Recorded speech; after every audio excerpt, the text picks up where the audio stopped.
வணக்கம். நீங்கள் இணைந்திருப்பது கலை அமுதம் சந்திரசேகர் யூடியூப் சேனல். இந்த சேனலில் இப்போ தான் நீங்கள் பார்க்குறீங்க அப்படின்னா சப்ஸ்கிரைப் பண்ணிக்கோங்க. உங்களோட ஃப்ரெண்ட்ஸுங்களுக்கு இதை ஷேர் பண்ணுங்கள். இந்த சேனலில் போட்டித் தேர்வுகளுக்குரிய கேள்வி பதில்கள் நிறையவே இருக்குது.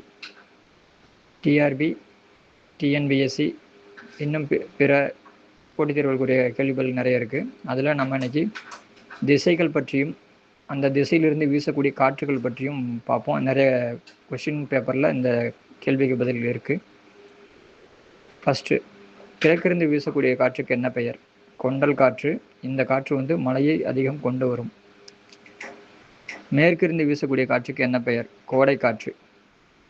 வடக்கிருந்து வீசக்கூடிய காற்றுக்கு வாடை காற்று. தெற்கிருந்து வீசக்கூடிய காற்றுக்கு தென்றல் காற்று. வா வா வடக்கு வாடை. தே தே தெற்கு தென்றல். கிழக்கு கொண்டல், மேற்கு கோடை. இந்த சேனலோடு தொடர்ந்து இணைந்திருங்கள். நன்றி, வணக்கம். நல்லதே சிந்திப்போம். மற்றொரு பதிவில் சந்திப்போம்.